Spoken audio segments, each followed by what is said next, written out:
خناقة كبيرة في الجزائر بسبب وديات المونديال. الاتحاد الجزائري لكرة القدم واقع في فخ الانتقادات اليومين دول، وجمهور مش طايق كلمة بعد ما أعلنوا عن الماتشات الودية اللي المنتخب هيلعبها في شهر مارس الجاري عشان يستعدوا لكأس العالم 26.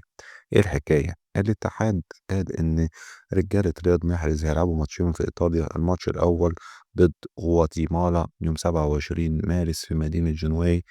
الماتش التاني ضد اورجواي يوم 31 مارس في مدينة تورينو. ليه الناس زعلانة؟ الهجوم كله كان على ماتش غواتيمالا، والجمهور والمحللين شايفين ان المنتخب ده ضعيف ومش هيفيد الجزائر فنيا قبل المونديال. غواتيمالا اصلا ما تأهلش كاس العالم، فايه لازمه اللعب معاهم؟ السوشيال ميديا اتقلبت تريقه لدرجه ان في ناس قالت هم اختاروا غواتيمالا علشان علمهم شبه علم الارجنتين، بس بما ان الجزائر هتقابل الارجنتين في مجموعتها.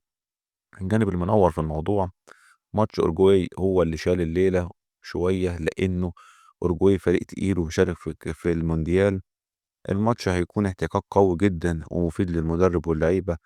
الموقف الحالي ايه؟ واضح ان الاتحاد الجزائري كان طالع عينه علشان يلاقي منافسين، والدليل انه اتاخر جدا في الاعلان عن الماتشات دي، ولحد دلوقتي لسه ما قالوش هيعملوا ايه في شهر يونيو قبل البطوله ما تبدا. للتذكير، الجزائر وقعت في مجموعه نار في كاس العالم، معاهم الارجنتين حامل اللقب والاردن وكمان النمسا.